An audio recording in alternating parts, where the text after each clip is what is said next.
दोस्तों, अगर आपने भी अपनी आईटीआर 5 जुलाई 2024 से पहले भरी थी और वो भी न्यू टैक्स रिजिम में, और आपको भी आईटीआर में कोई स्पेशल इनकम जैसे शॉर्ट टर्म या लॉन्ग टर्म कैपिटल गेन या क्रिप्टो इनकम या फिर आपकी कोई ऑनलाइन गेमिंग इनकम थी और उस समय आपने स्पेशल इनकम के सेक्शन 87A में 25,000 तक की आपने अगर रिबेट ली थी, तो ये दोस्तों आज का वीडियो आपके लिए है। हेलो एंड नमस्कार दोस्तों, स्वागत है आपका एक और नए वीडियो में। दोस्तों, आज की इस वीडियो में हम लोग बात करेंगे सेक्शन 87A के अंतर्गत 5 जुलाई को आयकर विभाग द्वारा स्पेशल इनकम पर खत्म की गई छूट के बारे में, और इस वजह से आपको मिले सेक्शन 143(1) के तहत डिमांड इंटिमिनेशन ऑर्डर के बारे में। क्या थी ये छूट, और अगर आपने भी इस छूट का फायदा लिया है और आपको अभी हाल फिलहाल में कोई डिमांड नोटिस आ गया है, तो किस प्रकार इसका आप स्वयं से ही रिप्लाई देंगे। तो चलिए दोस्तों, वीडियो को शुरू करते हैं। उससे पहले अगर आप मेरे इस चैनल पर नए हो तो चैनल को सब्सक्राइब और वीडियो को लाइक जरूर कर दीजिएगा। दोस्तों, जैसा कि आप सभी लोगों को पता है कि आयकर विभाग द्वारा दो प्रकार की टैक्स रिजिम का संचालन किया जा रहा है। पहली है न्यू टैक्स रिजिम और दूसरी है old tax regime. New tax regime में आपको सेक्शन 87A में 25,000 रुपए की छूट मिलती है। वही ओल्ड टैक्स रिजिम में आपको सेक्शन 87A में 12,500 रुपए की छूट मिलती है अगर आपकी इनकम टैक्स लिमिट से कम है, यानी कि सारे डिडक्शन लेस करने के बाद में अगर आपकी इनकम ओल्ड टैक्स रिजिम में 5 लाख से कम है और न्यू टैक्स रिजिम में 7 लाख से कम है, तो उस केस में सेक्शन 87A में 25,000 की या 12,500 की एज पर टैक्स रिजिम आपको छूट मिलती है। अब आपको पता होगा असेसमेंट ईयर 2024-25 के आईटीआर फॉर्म जो है 1 अप्रैल से ही बढ़ना चालू हो गया था। तो कई लोगों ने जो है अप्रैल में ही अपने फॉर्म भर दिए, कईयों ने मई में भर दिए, कईयों में जून में भर दिए। तो जिन लोगों ने 1 अप्रैल से लेकर के और 5 जुलाई 2024 के बीच में असेसमेंट ईयर 2024-25 के अगर आयकर रिटर्न भरे हैं और उन्होंने किसी भी प्रकार की स्पेशल इनकम, जैसे मान लीजिए उन्होंने शेयर मार्केट में कोई शॉर्ट टर्म कैपिटल गेन हुआ हो उनको, या लॉन्ग टर्म कैपिटल गेन हुआ हो, या फिर उन्होंने क्रिप्टो में ट्रेडिंग की हो और उस क्रिप्टो ट्रेडिंग से उनको प्रॉफिट हुआ हो, या फिर ऑनलाइन किसी भी प्रकार की जैसे फैंटेसी ऐप है, ड्रीम 11 है, माई 11 सर्किल है, इत्यादि इनकम पर उन्होंने सेक्शन 87A में छूट लेकर के अपना आईटीआर भर दिया। और दोस्तों, ये नोटिस स्पेशली उन लोगों को आ रहा है जिन्होंने आईटीआर 2 या आईटीआर 3 भरी थी, क्योंकि आईटीआर 1 में कोई स्पेशल इनकम होती नहीं, आईटीआर 4 में बिजनेस इनकम होती है, स्पेशल इनकम का कोई हेड नहीं होता है। तो उस केस में जिन लोगों ने 5 जुलाई से पहले आईटीआर 2 या आईटीआर 3 भरा है, उनको अब स्पेशल इनकम पर ली गई छूट के बारे में लेकर के डिमांड नोटिस आ रहा है। और फिर बाद में 5 जुलाई को आयकर विभाग ने एक नोटिफिकेशन जारी करके केवल न्यू टैक्स रिजिम में स्पेशल इनकम जैसे आपकी कैपिटल गेन की हो गई, क्रिप्टो की हो गई, इत्यादि इनकम पर सेक्शन 87A में छूट देना बंद कर दिया था। अब ये प्रॉब्लम उन लोगों को ही आ रही है, स्पेशली जिन्होंने 5 जुलाई से पहले अपना आईटीआर भरा और वो भी न्यू टैक्स रिजिम में भरा, और उस पर भी उन्होंने स्पेशल इनकम जैसे गेमिंग इनकम, क्रिप्टो इनकम या शेयर मार्केट की कोई भी प्रॉफिट हो, उस पर सेक्शन 87A में छूट ली हो। अब उन लोगों का आईटीआर प्रोसेस हो रहा है और उनको सेक्शन 143 सबसेक्शन 1 में इंटिमिनेशन ऑर्डर में डिमांड का इंटिमिनेशन ऑर्डर आ रहा है। तो यहाँ पर आप देख सकते हो, ये एक डिमांड का इंटिमिनेशन ऑर्डर है जो आपको आपकी मेल आईडी पर प्राप्त होता है। अगर आपको इस प्रकार का इंटिमिनेशन मेल पर प्राप्त नहीं हुआ है, तो उस केस में सिंपली आपको अपने ई फाइलिंग पोर्टल पर लॉगिन कर लेना है। लॉगिन करने के बाद यहाँ पर ऑप्शन रहेगा ई फाइल में व्यू फिल रिटर्न, और यहाँ पर जो आपने जिस असेसमेंट ईयर का आईटीआर भरा है, सिंपली 24-25 का है, तो यहाँ पर डाउनलोड ऑप्शन पर क्लिक करके अपना इंटिमिनेशन ऑर्डर यहाँ पर आप डाउनलोड कर सकते हो। अब इसको ओपन करने के लिए आपको अपना पैन नंबर स्मॉल में और date of birth DDMMYYYY format में एंटर करके ओपन कर लेना है। ओपन करने के बाद यहाँ पर आप इसको नीचे स्क्रॉल डाउन करोगे तो उनको जो सेक्शन 87A में यहाँ पर आप कॉलम ई में देखोगे, सेक्शन 87A में जो 6,968 रुपए की इनको रिबेट मिली थी स्पेशल इनकम जैसे शॉर्ट टर्म या लॉन्ग टर्म कैपिटल गेन पे, तो उस केस में उसको उन्होंने सीपीसी द्वारा, यहाँ पर आप देखोगे 2 कॉलम होते हैं। एक तो होता है as provided by tax payer, यानी कि हमने आईटीआर में क्या डाटा दिया, और as computed under section 143 subsection 1। तो यहाँ पर सब कुछ उन्होंने वैसे ही कंसीडर किया है जैसा कि हम लोग करते हैं। तो यहाँ पर आप नीचे स्क्रॉल डाउन करोगे तो टैक्स एट स्पेशल रेट्स कितनी है, 6,968 रुपए, और यहाँ पर भी 6,968 रुपए ही है। अब यहाँ पर टैक्स पेबल कितना आ रहा है, 6,968 रुपए। अब यहाँ पर ई कॉलम में आप देखोगे सेक्शन 87A में इनको जो ITR इन्होंने भरा था उसमें तो 6,968 की छूट मिली थी, पर जो CPC ने ITR का डाटा प्रोसेस किया था उसमें इन्होंने इस छूट को 0 कर दिया और यहाँ पर जो है टैक्स पेबल बना दिया 6,967 रुपए। इसको नीचे स्क्रॉल डाउन करोगे तो यहाँ पर हेल्थ एंड एजुकेशन सेस लगा के इनका जो टोटल डिमांड है 6,246 और इसको राउंड फिगर करके 6,250 रुपए का आपका डिमांड नोटिस इश्यू कर दिया। यानी कि ये डिमांड नोटिस स्पेशली आपको सेक्शन 87A में 5 जुलाई को खत्म की गई स्पेशल इनकम पर रिबेट के रिगार्डिंग आपको डिमांड नोटिस आ रहा है। अब इसका सॉल्यूशन क्या है, तो सबसे पहले तो आपको चेक कर लेना है कि क्या ये डिमांड नोटिस सही है या गलत है। अगर सही है तो उस केस में आपको सिंपली यहाँ पर जो है अपने फाइलिंग पोर्टल पर आ जाना है और यहाँ पर पेंडिंग एक्शन में आपको यहाँ पर ऑप्शन मिलेगा रिस्पॉन्स टू आउटस्टैंडिंग डिमांड, और यहाँ पर जो आपकी डिमांड है असेसमेंट ईयर चॉइस की वो आ जाएगी। जैसे 7,250 की आपकी डिमांड आ रही है, इसका यहाँ से भी आप इंटीमिनेशन ऑर्डर डाउनलोड कर सकते हो। फिर यहाँ पर ऑप्शन रहेगा सबमिट रिस्पॉन्स ऑप्शन, तो इस पर आपको सिंपली क्लिक कर देना है और सबमिट रिस्पॉन्स करने से पहले आपको पता कर लेना है कि डिमांड सही है या गलत है। अब अगर सही है तो सिंपली आपको उसका पेमेंट कर देना जो वीडियो में मैं आगे बताने वाला हूँ, और अगर गलत है यानी कि आपको लगता है कि ये मेरी गलती नहीं है, आयकर विभाग की गलती है, उन्होंने 5 जुलाई को सेक्शन 87A में रिबेट खत्म कर दी, पर मैंने तो अपना ITR 5 जुलाई से पहले भर दिया था, अब मेरे को जो है इसका बेनिफिट मिलना चाहिए क्योंकि मैंने पहले ITR भर दिया। तो उस केस में आपको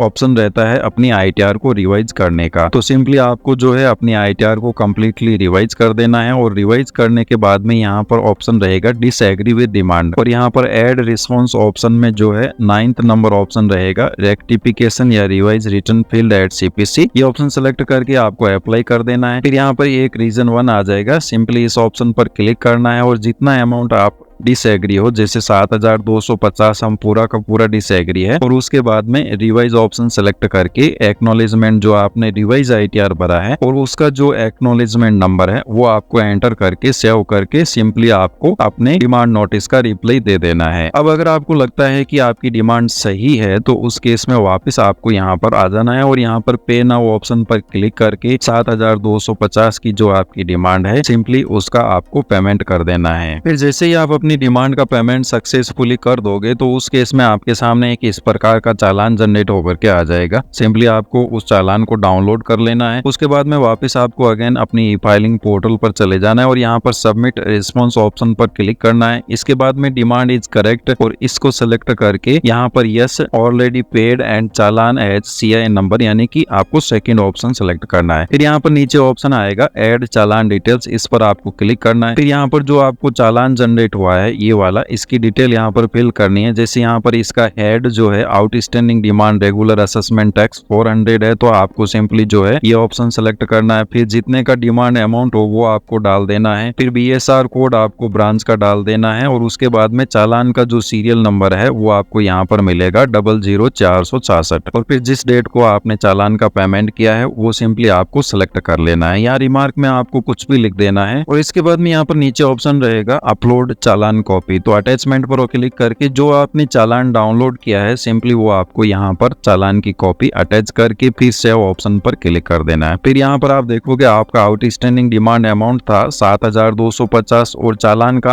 अमाउंट जो एंटर किया वो भी 7,250, यानी कि आपका अब डिमांड है वो नील हो गया। और इसके बाद में सबमिट ऑप्शन पर क्लिक कर देना है। तो आप देखोगे कि यहाँ पर जो आपकी आउटस्टैंडिंग डिमांड आई थी सेक्शन 87A में खत्म की गई स्पेशल इनकम पर टैक्स रिबेट के रिगार्डिंग उसका आपने सक्सेसफुली पेमेंट कर दिया है और रिस्पॉन्स भी सबमिट कर दिया है। इस प्रकार दोस्तों अगर आपको भी सेक्शन 87A में किसी भी प्रकार की स्पेशल टैक्स रिबेट की छूट ली थी और आपको भी इस प्रकार का आउटस्टैंडिंग डिमांड नोटिस आया है तो स्वयं से ही आप उसका जवाब दे सकते हो। धन्यवाद दोस्तों, जानकारी अच्छी लगी हो तो चैनल को सब्सक्राइब और वीडियो को लाइक जरूर कर दीजिएगा।